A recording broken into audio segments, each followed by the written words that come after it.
China and the EU are reportedly nearing a solution over eliminating tariffs on Chinese electric vehicle imports into the bloc. German broadcaster NTV reported on Friday, citing Bernd Lehn, chair of the Trade Committee of the European Parliament. This is the latest statement from Europe regarding the issue of tariffs on Chinese electric vehicles.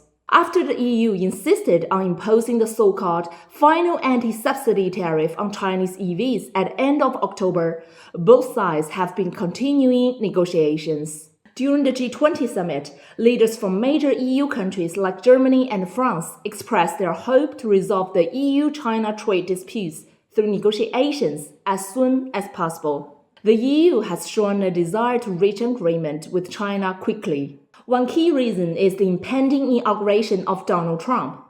Nothing seems to unsettle Europe more than the prospect of Trump's protectionist policies once he takes office.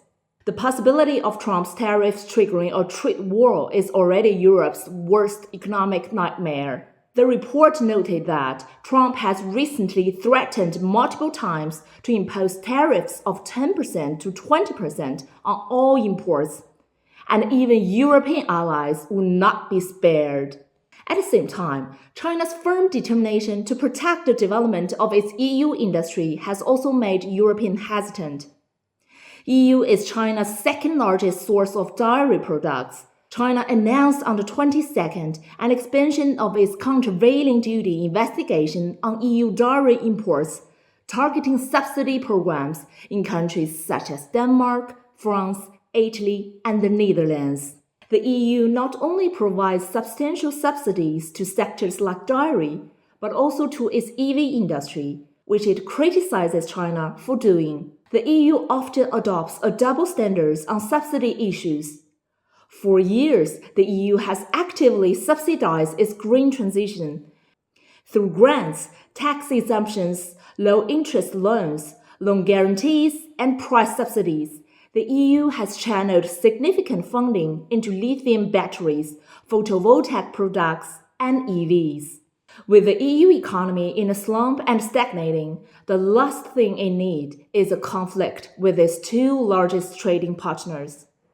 Now the EU faces a dilemma.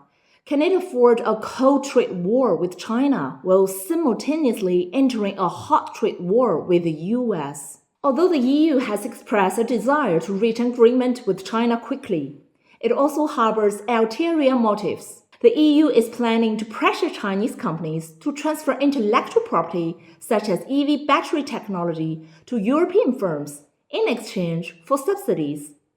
If the EU seeks to force Chinese companies to transfer technology, it would not only undermine fair competition but also violate WTO principles. The EU's latest tariff dispute against Chinese EVs originates from certain European governments rather than automakers. In fact, major European automakers such as Volkswagen and BMW, which still maintain strong competitiveness in global auto market, share a similar view. Imposing tariffs is a trap that will exacerbate the technological lag of European car manufacturers. Not long ago, the EU heavily subsidized photovoltaic products, only to be completely outmatched by Chinese photovoltaic products.